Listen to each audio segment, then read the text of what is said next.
Despite having sons named Joshua and Ethan, they became too attached to Susan. She filled their heads with lies, leading them to neglect their parents. After Susan, Joshua, and Ethan were kicked out of the house, George passed away suddenly. When I told Joshua over the phone, his response was unbelievable. He said, "Your dad passed away. Leave the funeral stuff to you, Mom. I don't want to see the face of someone who kicked us out. We're having a great time here, so don't bother us. Just tell the relatives we can't make it because of work or something." I was shocked. A week after the funeral, I received a letter from George addressed to me. It read, "Please read this without our sons finding out." As I read on, I was overwhelmed with emotion. Susan had ruined our family, and Joshua and Ethan refused to attend their father's funeral. I won't let it end like this. My name is Alice. I'm a 54-year-old housewife and full-time employee. I met George at a welcoming party for new employees at our associated companies. Despite being a light drinker, I couldn't refuse the alcohol offered to me and ended up feeling sick from drinking too much. As I shrank into a corner seat, looking for a chance to leave, George noticed me, struck up a conversation, and arranged a taxi for me. Later, I took a day off to thank him at his office. He was surprised to see me during his break. "Coming all this way just to say thanks. You're really conscientious." We became friends, started dating, and eventually got married. Both of us longed for a warm family, George who grew up in a complex environment and I who lost my parents as a child. We were sure we could be happy together, but living together brought unexpected turmoil due to George's sister, Susan. Before the wedding, I tried to greet Susan, but she was too busy to meet. Our first encounter was at the wedding. Since George's parents had passed away, it was a simple ceremony with friends and relatives. Susan stood out in various ways, wearing a pure white dress that emphasized her cleavage at a wedding and sporting heavy makeup like a stage actress. She reeked of perfume. I tried not to show my disgust, but Susan either noticed or didn't like me from the start. She didn't greet me and mocked me, saying, "George, couldn't you find someone better at your workplace? Such a plain Jane as a sister-in-law is embarrassing." "Come on, sis," George replied. "Well, maybe she suits you, Mr. Super Serious." George looked ready to confront Susan, but a sibling fight on the wedding day seemed like a bad omen. "I'm fine, let's go and prepare." I forced a smile and led George to the staff. That was our terrible first impression, but I didn't think much of it, expecting to meet only at occasional family events. However, the situation soon took a drastic turn. After a short marriage due to her husband's infidelity, Susan unexpectedly moved in with us. My ex left, and I want to move out too. Our parents sold their place when I got married, so I can't go back to them. Can I stay at George's place for a while? George was visibly frustrated with Susan's call. "Seriously, why don't you rent an apartment? You got a lot of alimony, right? Just let me stay until I find a nice place. I want to take my time choosing, not settle for some rundown house like you guys. Our house is 20 years old, even if it's got a yard and a garage." George protested. "I wouldn't want it unless it's earthquake reinforced and remodeled. Just rent a weekly apartment." "You're so serious. I'll be there this weekend. My lease is up."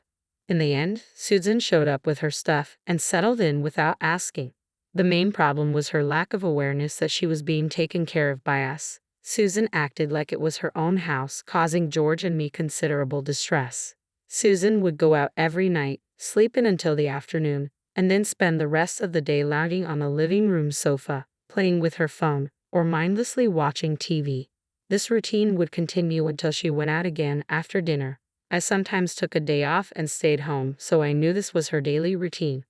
When I would come home tired in the evening after a full day's work, Susan would ask me in a dissatisfied tone, "Hey, is dinner ready yet?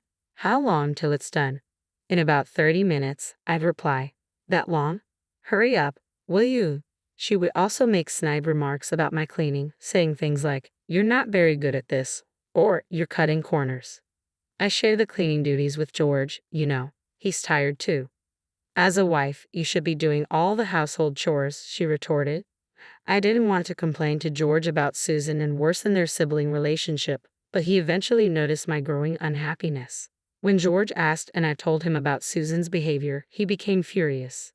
"Listen, Susan, don't you dare overstep your boundaries. You're just a guest here." "Oh, I'm just stating the obvious," Susan replied nonchalantly.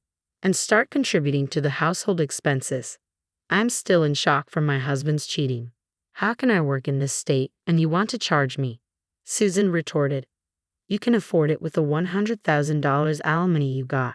You have enough money to buy clothes and go out drinking. I don't need my brother telling me how to spend my money. With Susan acting like this, both George and I were exasperated. My dream of a happy married life had turned into a nightmare because of Susan. George and I had wanted kids soon, but perhaps due to the stress over Susan, it just wasn't happening. We were discussing getting checked when I discovered I was pregnant in our 4th year of marriage. Tears of joy streaming down our faces. George took this opportunity to suggest Susan move out. Susan, we're going to need more space when the baby comes. Maybe it's time you move to your own place. Then Susan turned to me and asked, Alice, what are you going to do about work? I plan to return to work after a year of parental leave. Well, I can look after the baby. What? No, we're planning to use daycare. Don't you know everywhere around here is full? After inquiring at the city office and asking other moms at work, I found out that even the non-licensed daycares had over a year's wait list.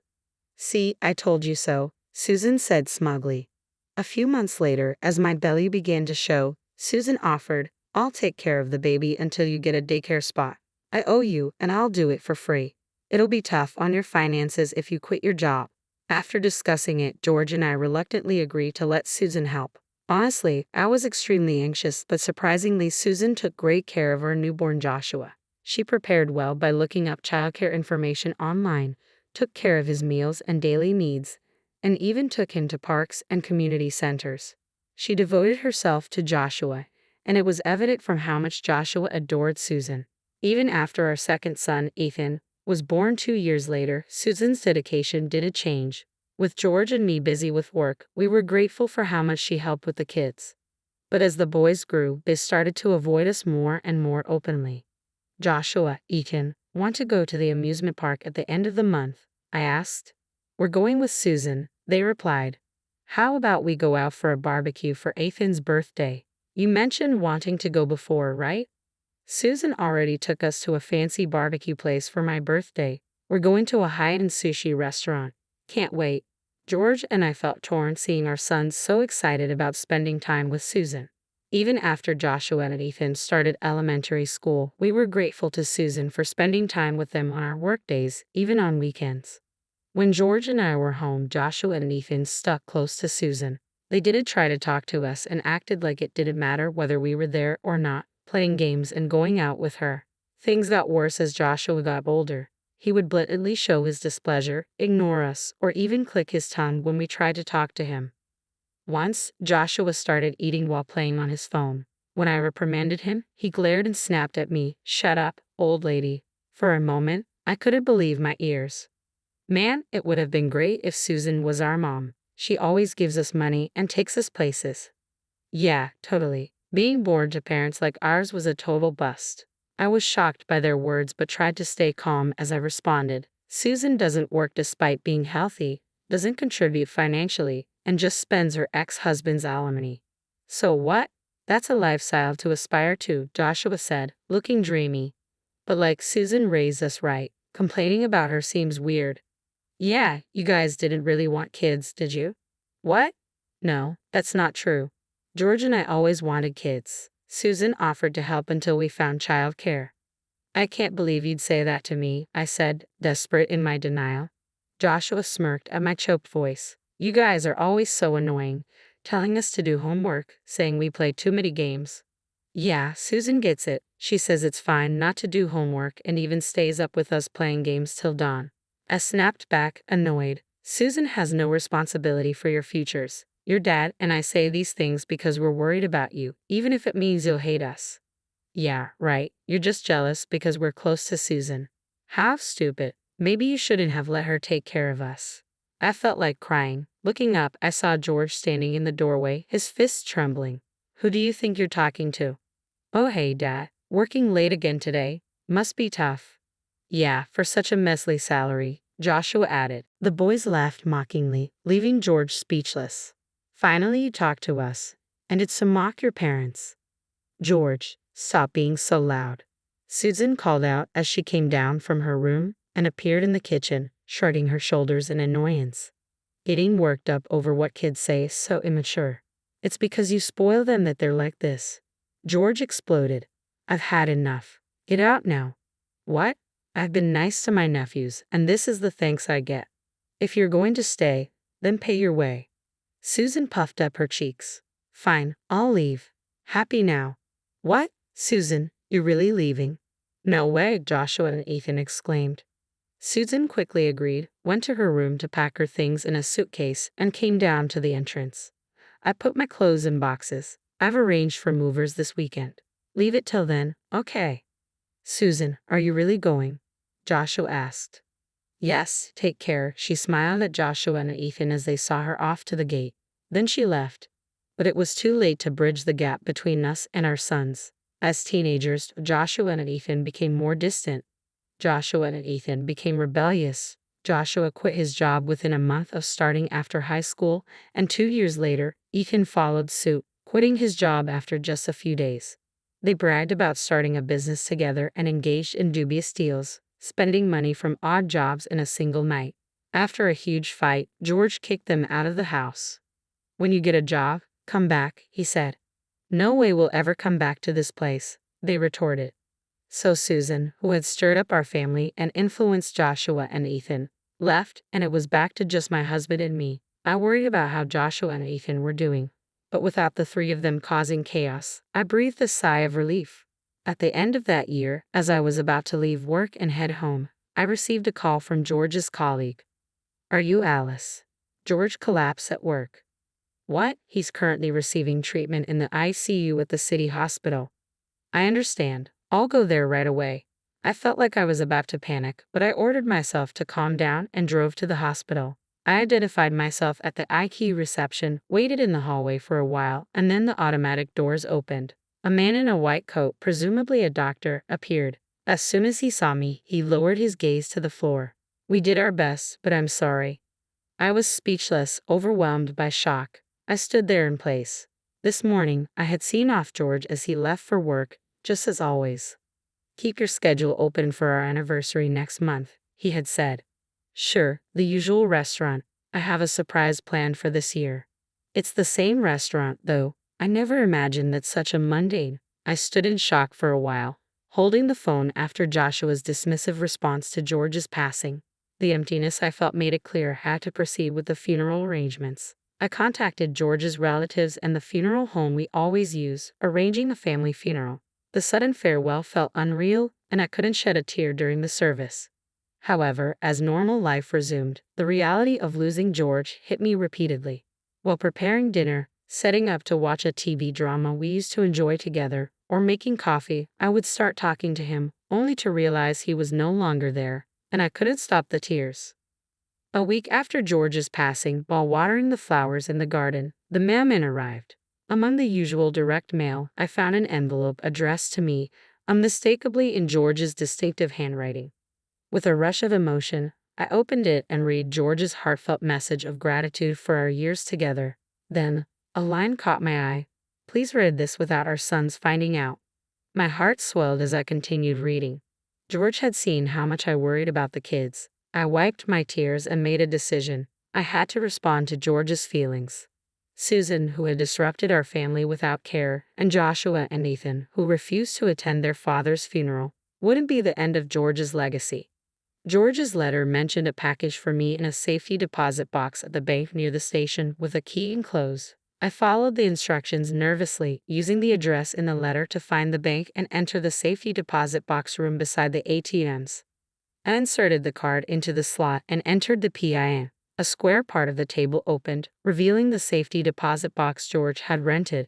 Using the key from the envelope, I opened the box and found everything George had mentioned in his letter. I carefully put the contents into my bag and left the bank.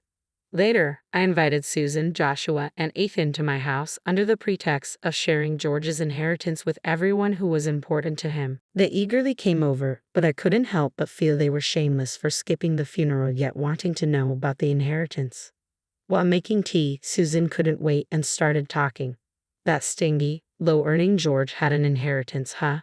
Maybe he had hidden assets because he was so stingy. Thinking about it, being stingy might not be so bad. I wonder if he transferred his inheritance to some account. Anyway, I'm excited. You did the right thing letting your sister-in-law know, she continued. Mom, stop beating around the bush, Joshua interrupted. Is Dad's inheritance jewels? Maybe gold bars? Before addressing that, I placed an IC recorder on the dining table next to George's cell phone, which caught Joshua, Ethan, and Susan off guard.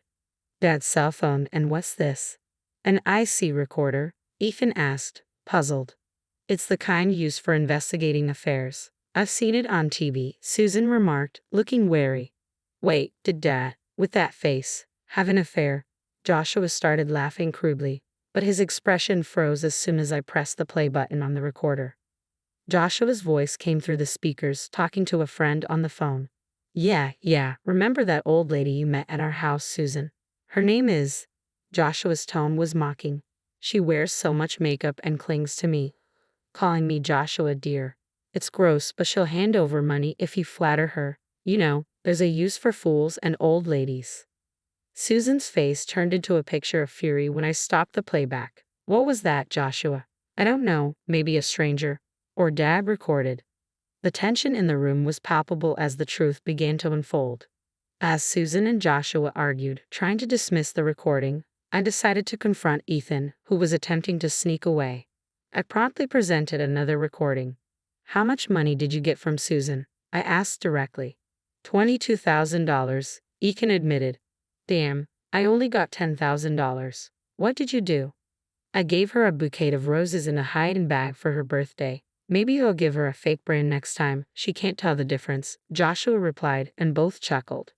Seriously, she lives for being showered with gifts by men, even at her age, almost hitting 60. Yet she still thinks she's young, believing every flattery from men she meets at the bar and splurging a fortune on them. She's an easy target, really, Ethan added with a forced smile. The blonde hair is laughable too. She dreams of marrying a young Korean pop star despite the age difference. Even as a joke, that's just creepy, Joshua commented. Their slanderous talk knew no bounds. Susan's face reddened with anger as they mocked her, which infuriated me. Just as I was about to speak, Susan erupted, shouting at them. How dare you mock people? Who do you think raised you since you were kids? Don't mess with me, Susan yelled. You see, that's what's so annoying about you, always acting like we owe you, Joshua retorted, laughing with Ethan. Susan's anger escalated, and she continued, exactly. Doesn't it feel empty saying that? But her words were cut short when I intervened. Now, it's your turn, Susan, I said firmly, reaching for the IC recorder. Susan's expression tensed up as I pressed play. The recording began with lively music, glasses clinking, and voices chatting. Susan's high-pitched voice overlapped, boasting, That's right, I had my nephews wrapped around my finger since they were little, filled their heads with all sorts of nonsense about their parents. Kids are easy to manipulate. Oh, Susan, you're so clever, praised a man's voice in the recording. I'm single. I need them to take care of me in my old age. Look at my nephews, handsome, right? They look like models or pop stars. Susan continued proudly, clearly enjoying the flattery. Impressed, the host chimed in. True, they look like models or pop stars. I dream of my nephews feeding me, taking me on amusement park dates, even changing my diapers in the future. Oh wow, going into a facility? No way, if I'm going to be looked after, it's by handsome men only. Can't wait, Susan's voice continued. I stopped the playback and turned to look at Susan. Joshua and Ethan stared at her intensely. Susan turned away, clearly uncomfortable under our gaze. So, both my brother and his wife had nasty hobbies, recording such things secretly while you were gallivanting around, I said calmly. I heard from relatives and got curious. After all, alimony from your ex-husband should have run out after 20 years, yet you remained unemployed. So I hired a private investigator to look into your background. The room fell silent as Susan processed my words, her face betraying a mix of shock and anger.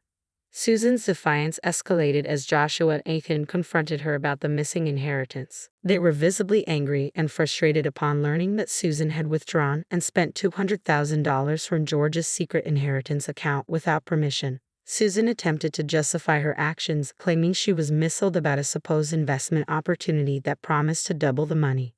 What did you spend it on? Joshua demanded, his voice edged with anger. Just borrowed it, that's all, Susan tried to explain, but her words fell flat in the face of Joshua and Ethan's growing outrage. That was supposed to be our money, Ethan exclaimed, his frustration evident. Yeah, just $200,000, and you're making a fuss, Joshua added, his tone bitter and accusatory. Susan remained defiant, retorting defensively. Considering the effort I put into raising you, you should be giving it to me for free. Her words sparked an immediate reaction from Joshua and Ethan, who were now visibly enraged. Veins popped on their foreheads as they clenched their fists, ready to confront Susan physically. But that's not all, I interjected, cutting through the rising tension. My voice was firm, commanding attention from everyone in the room.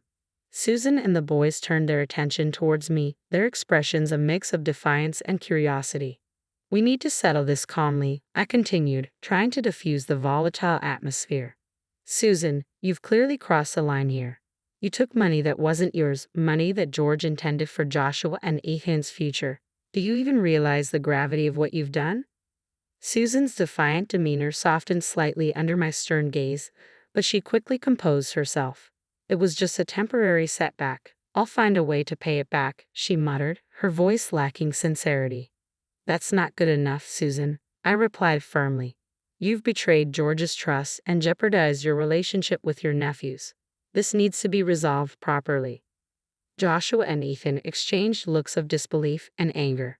You've always been like this, Joshua said bitterly, taking advantage of everyone around you, even family. You're unbelievable, Ethan chimed in, shaking his head in disbelief. Susan, now realizing the gravity of her actions, shifted uncomfortably in her seat. I did think you'd find out, she muttered, avoiding eye contact. It's done now, I said firmly, but we need to address the consequences. Joshua, Ethan, what do you want to do about this? Joshua and Ethan exchanged glances, their expressions torn between anger and disappointment. I want her out of our lives, Joshua finally said, his voice filled with resolve. Yeah, she's caused enough damage, Ethan agreed, his tone firm. Susan's face fell as the weight of their words sank in. She opened her mouth as if to protest, but no words came out. Instead, she silently stood up and walked towards the door, her shoulders slumped in defeat.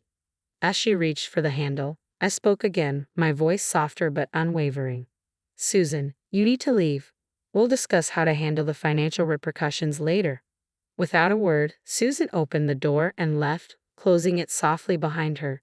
The room fell silent, the tension dissipating but leaving behind a palpable sense of loss and betrayal.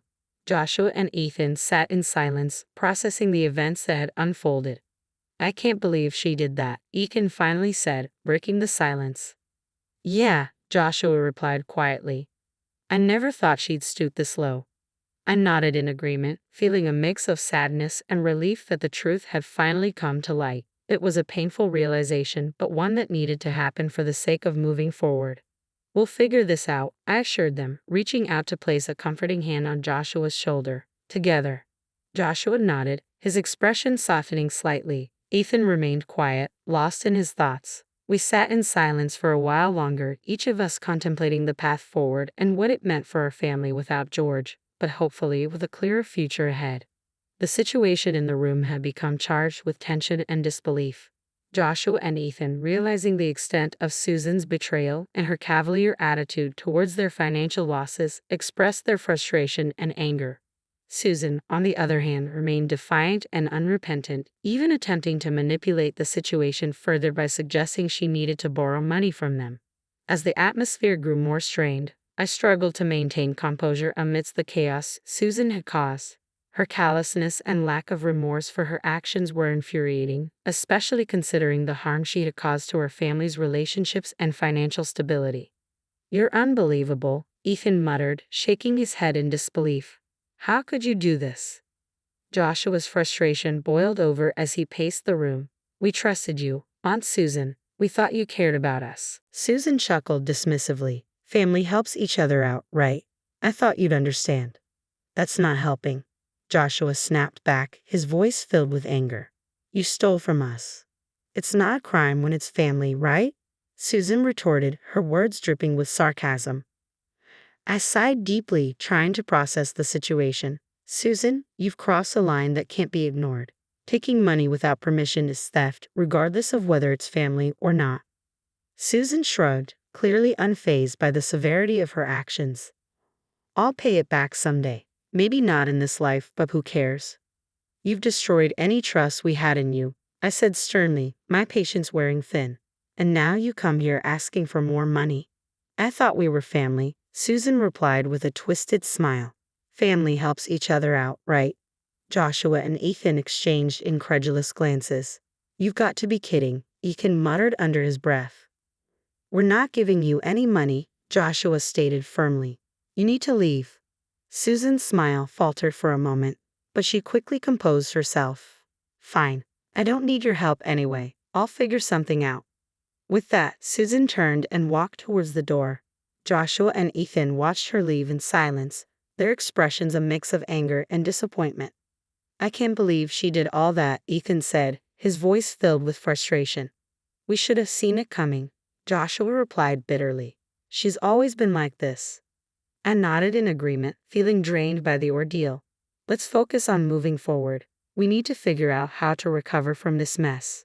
Joshua and Ethan nodded solemnly, their faces reflecting the weight of the situation. We sat in silence for a while, contemplating the damage Susan had caused and the steps we needed to take to rebuild our family's trust and financial stability. I'm sorry you had to go through this, I finally said, breaking the silence. But we'll get through it together. Joshua and Ethan nodded again, their determination evident.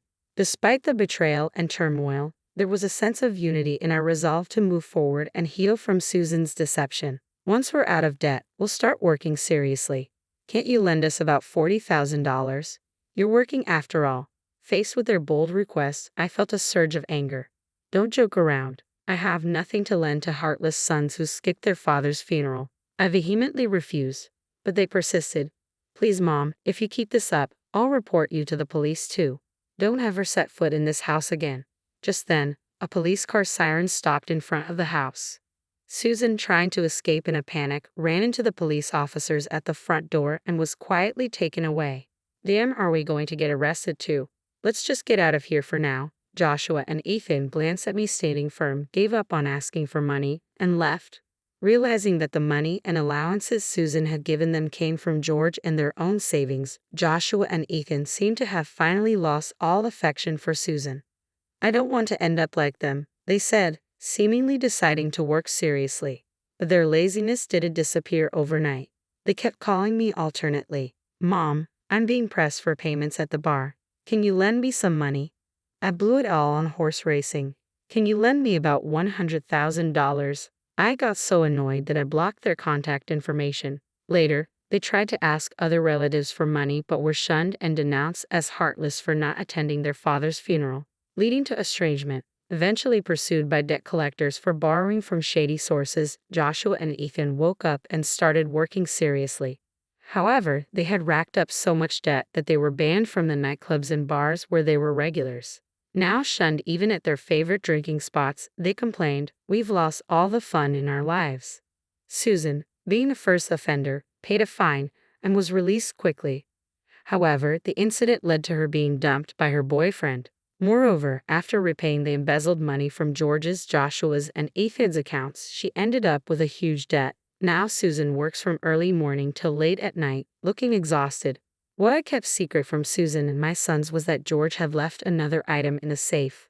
A large pink diamond necklace, a prestigious heirloom passed down from his mother. As mentioned in his letter, it was intended as a gift for our 30th wedding anniversary next year.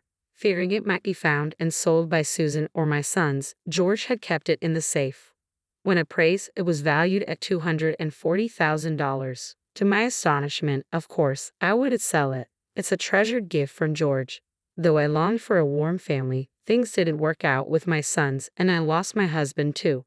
But George's memory is still alive in my heart. Moving forward, I want to live strong, cherishing the memories of George.